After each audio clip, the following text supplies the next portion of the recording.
हकीकत में आपके बच्चे के अंदर क्या चल रहा होता है ये आपके बच्चे को भी नहीं पता लग रहा होता, और एज अ माँ बाप भी आप लोग को नहीं पता लग रहा होता, जिसकी वजह से आपके बच्चे और आपके दरमियान बहुत मसले बन जाते हैं। आज की वीडियो पूरी देखिएगा, आपके और आपके बच्चे के दरमियान 80% मसले जो आज हल हो जाएंगे। 2-3 दिन पहले मैं अपने बच्चे के साथ पार्क में गया। पार्क में जब पूरी फैमिली के साथ गया तो वहां पे मैं अपने बच्चे को बोलता हूं कि पहले हम जिम में चले जाते हैं, बाद में हम टेबल टेनिस खेल लेंगे।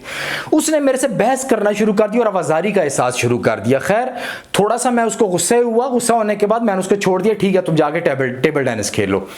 अच्छा, थोड़ी देर के बाद वो क्या करता है, वो अपने छोटे भाई के साथ लड़ाई शुरू कर देता है, छोटा भाई उससे मजाक करता है, लड़ना शुरू कर देता है। इसी तरह करते कराते हम वहां से वापस आ जाते हैं, रात को घर पहुंचते हैं तो खाने के टाइम पे वो लड़ाई फिर शुरू कर देता है कि आपने ये क्यों पकाया, मैंने ये नहीं खाना। अब उस बच्चे को बिल्कुल भी नहीं पता लग रहा होता कि उसके साथ मसला क्या चल रहा होता। मैं अपने बच्चे को अलहदा करता हूं, अलहदा कमरे में लेके आता हूं, उसके कंधे पे हाथ रख के ला के उसको गले लगाता हूं, उसको बिठाता हूं अपने पास, उसको बोलता हूं बच्चे आपके साथ क्या मसला है, आपको कुछ समझ लग रही है, क्या परेशानी है, आपने वहां पे मेरे साथ ये बहस की है, फिर भाई के साथ ये बहस की है, फिर घर आके आप ज्यादा आप अजीब सा रवैया आपने इख्तियार किया, क्या मसला है आपके साथ। वो मुझे बोलता है मुझे कुछ भी नहीं पता, बहुत ज्यादा इसरार के बाद भी वो मुझे बोलता है मुझे उसको वाकई नहीं था पता कि उसके साथ क्या मसला चल रहा है।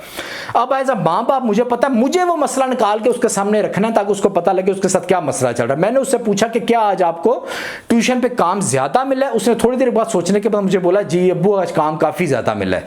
बोलता है 4 शॉर्ट क्वेश्चन थे और 2 बहुत लॉन्ग क्वेश्चन थे। तो मैंने कहा क्या आपको वो याद नहीं हुए? बोलता नहीं अब्बू वो याद नहीं। मैंने कहा क्या तुम्हारे ज़हन के अंदर ये टेंशन है कि कल मैडम क्या बोलेंगी, अब्बू को पता लगेगा, अब्बू गुस्से होंगे? कहता है जी मेरे अंदर ये टेंशन है। तो मैंने उससे पूछा क्या इस वजह से तुम वहां पे लड़ाई कर रहे थे? कहता मुझे खुद नहीं समझ लग रही थी, लेकिन मेन टेंशन मेरे अंदर यही वहां पे चल रही थी जिसका मुझे भी नहीं था समझ लग रही। खैर ये पूछने के बाद मैंने उसको बोला बिल्कुल परेशान होने की जरूरत नहीं, पढ़ाई इतनी कुछ जरूरी नहीं है, ट्यूशन के क्वेश्चन इतने कुछ जरूरी नहीं है, आपके जहन का रिलैक्स होना और ये टेंशन को रिलीज करना ये सबसे ज्यादा जरूरी है। मैंने उसको बोला हम कल ट्यूशन पे नहीं भी जाएंगे तो कोई मसला नहीं, क्वेश्चन नहीं भी याद होगा तो कोई मसला नहीं। मैंने उसको अगले दिन ट्यूशन से छुट्टी करा दी और अगले दिन सुबह मैंने उसको दोबारा से वो क्वेश्चन दिए कि बच्चे ये हमने याद करने हैं।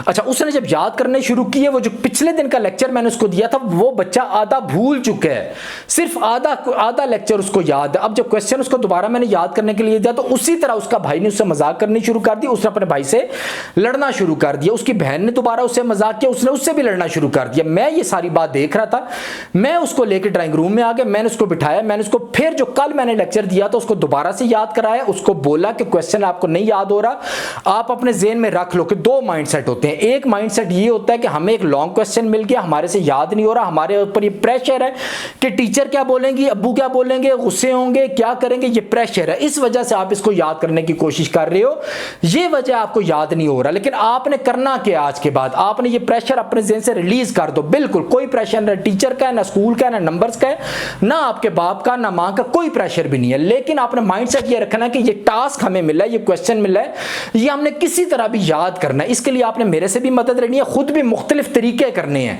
पहले एक तरीका करना है, सुबह सुबह उठ के याद करना है, हो गया ठीक है, नहीं हुआ कोई मुश्किल नहीं, छोड़ देना है।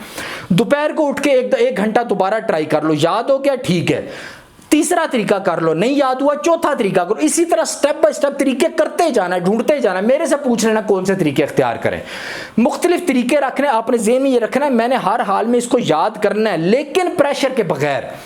अच्छा, जब ये पूरी बात मैंने अपने बच्चे को समझाई, समझाने के बाद वो उसी टाइम बच्चा उठा है, ड्राइंग रूम में गया, पहला तरीका आजमाने के लिए। मैं आपको बाखुदा बता रहा हूँ, ठीक 15 मिनट के बाद वो बच्चा वो लॉन्ग क्वेश्चन याद करके आ गया, और आने के बाद वो इतना ज्यादा खुश था, उसको खुद भी उम्मीद नहीं थी कि वो इतनी जल्दी ये क्वेश्चन याद कर लेगा। तो इस तरह हमें एज अ माँ बाप पता ही नहीं लगता कि हमारे बच्चे के अंदर क्या चल रहा होता है, और हम अपने बच्चे को, जब बच्चा इस तरह की सिचुएशन में फंसा होता है, हम उल्टा उस पर गुस्से होना और अक्सर औकात, ज्यादातर औकात में हम लोग उसको मारना भी शुरू कर देते हैं और प्रेशर देना शुरू कर देते हैं। लेकिन अगर आपको पता लग जाए कि आपके बच्चे के अंदर क्या चल रहा है, ये सिर्फ इस एज के बच्चे की बात नहीं है, ये 5 साल से लेकर 16 साल तक का बच्चा आपका लड़कियों के चक्करों में पड़ गया, दोस्तों के चक्करों में पड़ गया, पढ़ाई नहीं उससे ठीक हो रही, कोई भी उसका मसला है, आप उसके अंदर जाके कोशिश करें, उस बच्ची को खुद भी नहीं पता लग रहा उसके साथ क्या मसला है, उसकी मदद करें, ढूंढें उसके अंदर से क्या क्या है, उसके अंदर क्या मसला। जब आप वो ढूंढ लेंगे आपका बहुत बड़ा मसला हल हो जाएगी। इसी वजह से मैं आपको कहता हूं कि आपकी और आपके बच्चे के साथ बॉन्डिंग का होना बहुत सबसे जो इंपॉर्टेंट चीज है दुनिया में, वो आपके और आपके बच्चे के साथ बॉन्डिंग का होना जरूरी है। तो काइंडली इस बात पे गौर कीजिएगा। आज के लिए इतना काफी है, दुआ में याद रखिएगा। अल्लाह हाफिज।